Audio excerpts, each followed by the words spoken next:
नमस्कार मैत्रिणींनो, मी वर्षा फॅशन या युट्यूब चॅनल मध्ये तुमचं अगदी मनापासून स्वागत करते। तर मैत्रिणींनो, आजच्या व्हिडिओ मध्ये मला अगोदर कमेंट आली होती, खूप आधी आली होती ऍक्च्युअली। खरं तर हा व्हिडिओ बनवायला खरंच खूप लेट झालं की श्यामल सोनवणे म्हणून त्या ताईंची कमेंट आली होती की कपाटात आपले परकर ठेवण्यासाठी एक ऑर्गनायझर बनवून दाखवा। त्यासाठीच मी हा रिक्वेस्टेड व्हिडिओ घेऊन आलेले।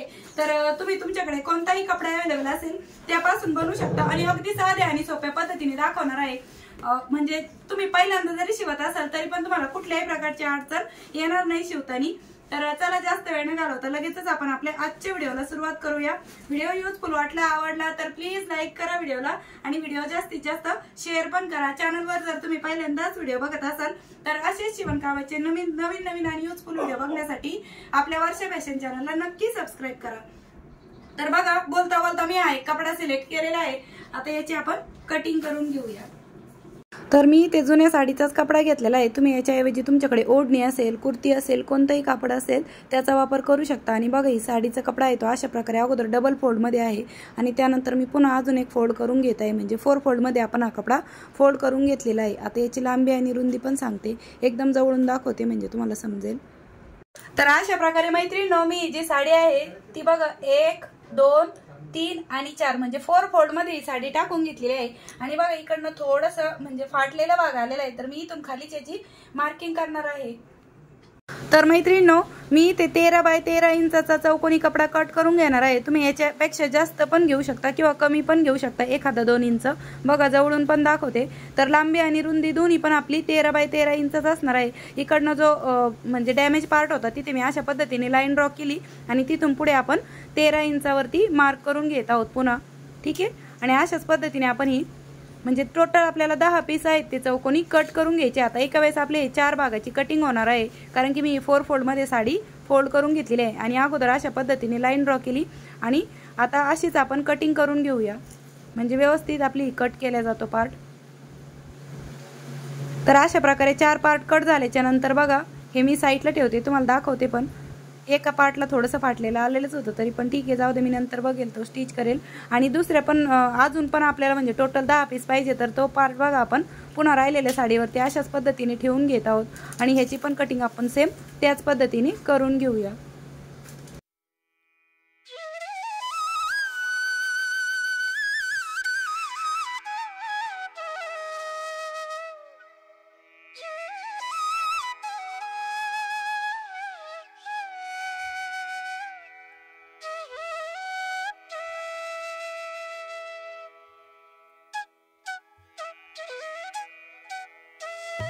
तर अशा प्रकारे मैत्रिणींनो, मी ते टोटल 10 जे स्क्वेअर आहेत चौकोनी पार्ट ते कट करून घेतलेले आहे। पुन्हा चेक पण करून घेत आहे, तुम्ही पण असेच 10 पार्ट घ्यायचे आहे। तर बघा, अशा पद्धतीने ठेवून घ्यायचे आणि त्यानंतर आपल्याला कोणत्याही एका साईडने अशी डबल फोल्ड करून स्टिच करून घ्यायचे आहे।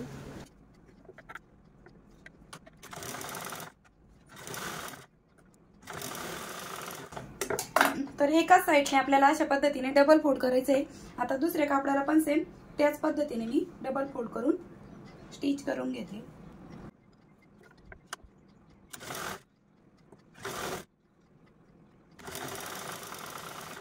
ठीक आहे, तर बघा, दोनही पार्टला आपण अशा पद्धतीने एकाच साईडने डबल फोल्ड करून घेतलेला आहे। आता यानंतर बघा, जी फोल्ड केलेली भाग आहे तो अशा पद्धतीने ठेवायचा आहे आणि बघा, ही राईट साईड आहे आणि ही रॉंग साईड आहे आणि दुसऱ्या पार्टची पण राईट साईड समोरासमोर ठेवून घ्यायची आहे। रॉंग साईड वरतून आहे, पुन्हा एकदा दाखवते। आणि जिकडनं आपण डबल फोल्ड केलेला आहे तो भाग सोडून आपल्याला राहिलेले तीनही बाजूने स्टिच करून घ्यायचे आहे, ठीक आहे। तर चला लगेचच स्टिच करूया।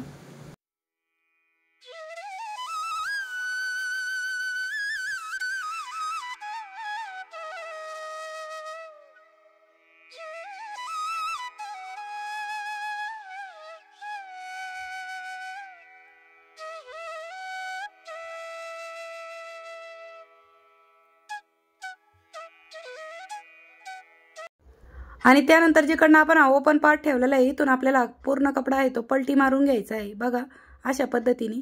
आणि याचे तीनही बाजू आहेत त्या बघा, याचे व्यवस्थित कोणे कोपरे काढून घेते आणि राहिलेले जेवढे आपले 8 पीस आहे ते पण आपल्याला सेम याच पद्धतीने तयार करून घ्यायचे आहेत। तर मी तुम्हाला एक करून दाखवलं आणि अशाच पद्धतीने मी राहिलेले सर्व जे पार्ट आहे ते स्टिच करून घेते आणि मग दाखवते तुम्हाला स्टिच झाल्याच्या नंतर सेम याच पद्धतीने, ठीक आहे।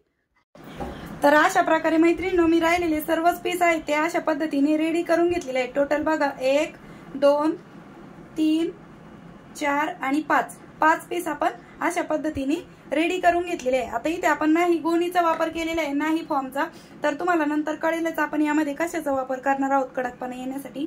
तर सर्वात तर अगोदर आपण काय करणार आहोत बघा, एक जो पीस आहे तो बाकीचे जरा वेळ साईडला ठेवते आणि बघा हे जे ओपन वाली साईड आहे हे अशा पद्धतीने माझ्या बाजूला आहे आणि हे जे 3 बाजू आहेत त्या बंद बाजू आहेत। तशाच पद्धतीने आपल्याला दुसरा पार्ट पण बघा अशा पद्धतीने यावरती ठेवून यावरती अशा पद्धतीने स्टिच करून घ्यायचा आहे, ठीक आहे।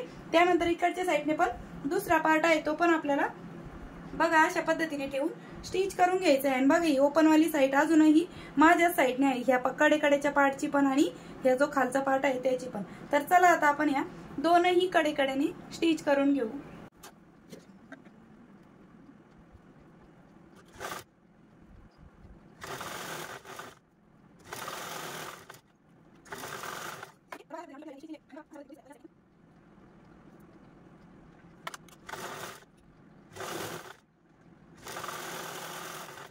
तर बघा इकडच्या साईडने पण आपण स्टिच करून घेतलेलं आहे, म्हणजे बघा अशा पद्धतीने ते दिसत आहे। स्टिच केल्याच्या नंतर दोन्ही कडेकडेने आपण स्टिच करून घेतलेलं आहे, ठीक आहे। आता यानंतर आपल्याला इकडनं या साईडने पण एक स्टिच करून घ्यायचं आहे।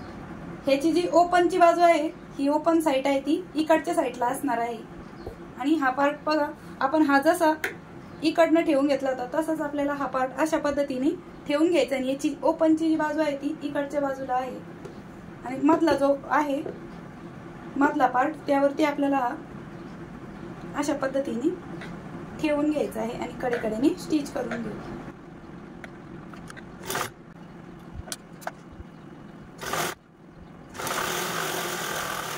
तर बघा हा पार्ट पण आपण मधल्या पार्टला अशा पद्धतीने जोडलेला आहे आणि याची ओपनची साईड अशा पद्धतीने आहे। आता यानंतर ह्या ज्या दोन्ही कडेच्या बाजू आहेत ह्याला पण आपल्याला हा जो पार्ट आहे तो अशा पद्धतीने स्टिच करून घ्यायचा आहे, ठीक आहे। तर लक्षात ठेवा हा जो मधला पार्ट होता त्याला आपण अगोदर सर्वात अगोदर हे जे 2 कडेकडेचे पीस होते ते जोडून घेतले। त्यानंतर मधल्या पार्टला आपण पुन्हा दुसरा एक पार्ट जोडला त्याची ओपनची साईड या साईडनी। आता यानंतर आपल्याला पुन्हा हे कडेचे जे पार्ट आहे ते अशा पद्धतीने स्टिच करून घ्यायचे आहे, ठीक आहे। तर बघा अशा पद्धतीने आणि इकडचा पण पार्ट आपल्याला अशा प्रकारे जोडून घ्यायचा आहे,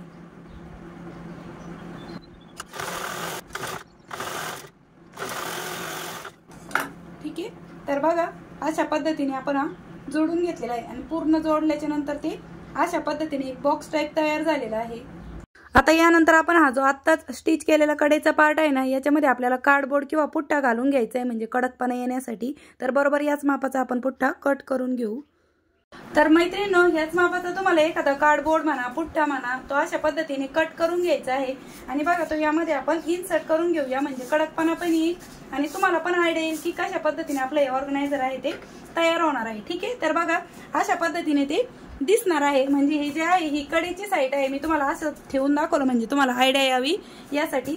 तर हा आपला पार्ट आहे हा म्हणजे पाठीमागचा पार्ट आहे आणि हे जे पार्ट आहे ह्याच्यामध्ये पण आपल्याला अशाच पद्धतीने जे कार्डबोर्ड आहे ते घालून घ्यायचे, पण वरती पण आपला एक पार्ट जोडायचा राहिलेला आहे त्यामुळे मी तुम्हाला इथे एक घालून दाखवलं आणि इथे पण घालून दाखवते म्हणजे तुम्हाला थोडीशी आयडिया येईल की कशा पद्धतीने आपलं ते दिसणार आहे ऑर्गनायझर याची,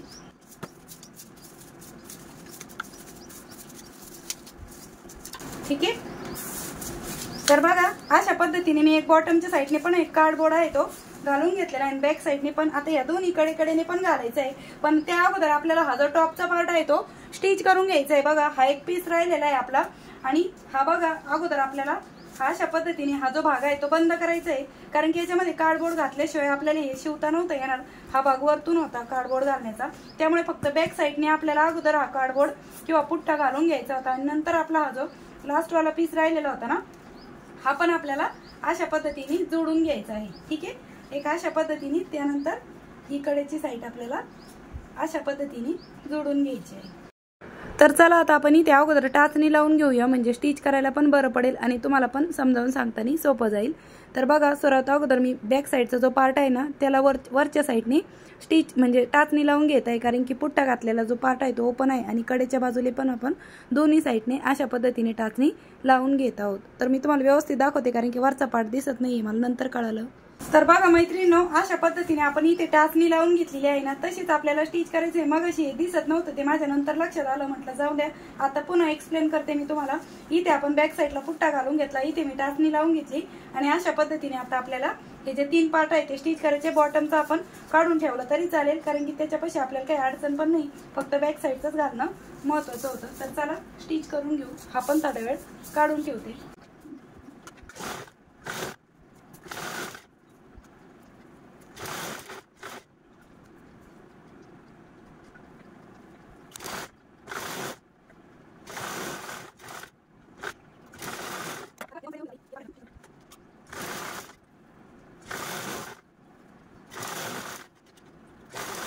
तर बघा अशा पद्धतीने आपण या 3ही साईडने आहे ते स्टिच करून घेतलेलं आहे आणि कुठले धागे वगैरे आपले बाहेरून दिसत नाही, कारण की आपण या 3 बाजू अगोदरच सगळे जे बॉक्स होते त्याच्या पलटी मारून घेतलेल्या होत्या।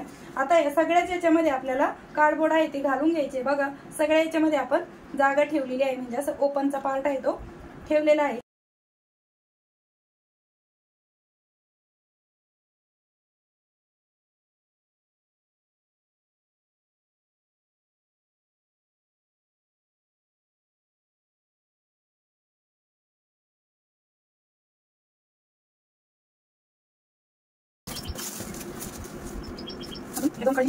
या दोन कडेनी तर घालायची, मला तरी आवश्यकता नाही वाटत, पण घातलं तरी चांगलंच आहे किंवा नाही घातलं तरी पण चालेल। बघा दोन्ही कडेने नाही आवश्यकता वाटत, फक्त बॅक साईडने, बॉटमच्या साईडने आणि टॉपच्या साईडने।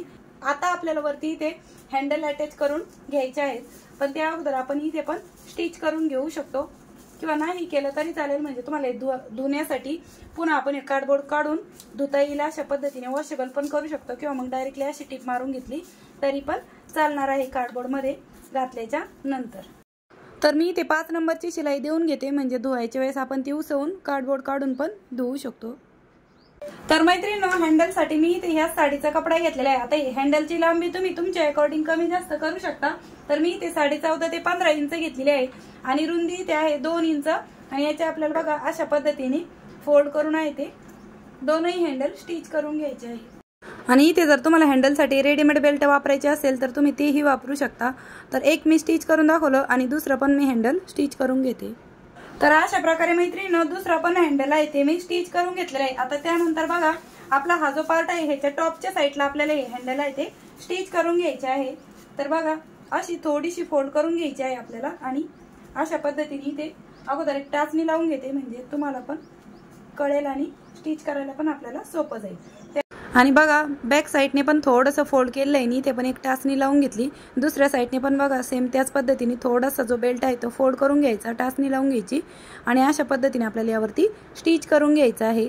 आणि जो कार्डबोर्ड घातलेला आहे त्यावरती पण मी इथे म्हणजे स्टिच करून घेणार आहे, ठीक आहे, आणि खालच्या साईडने पण। तर चला स्टिच करते।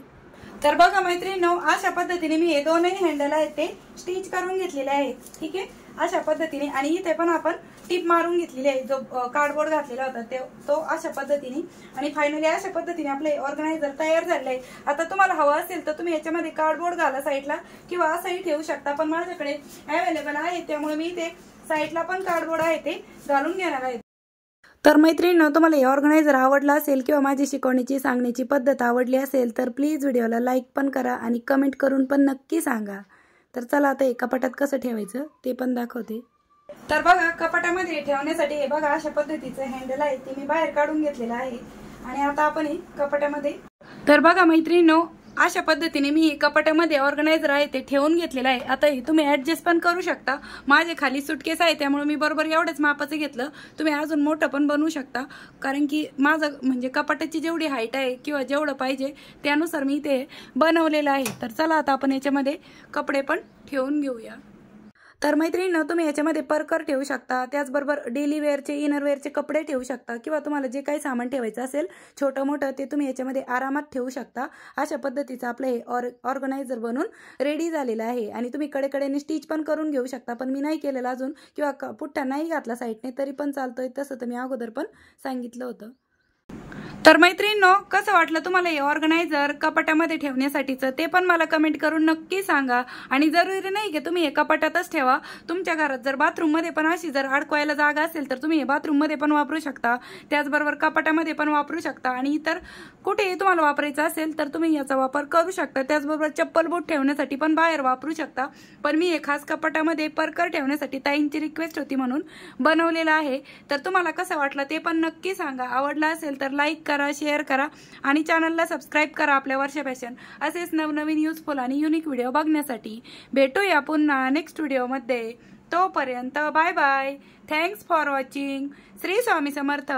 जय जिजाऊ, जय शिवराय।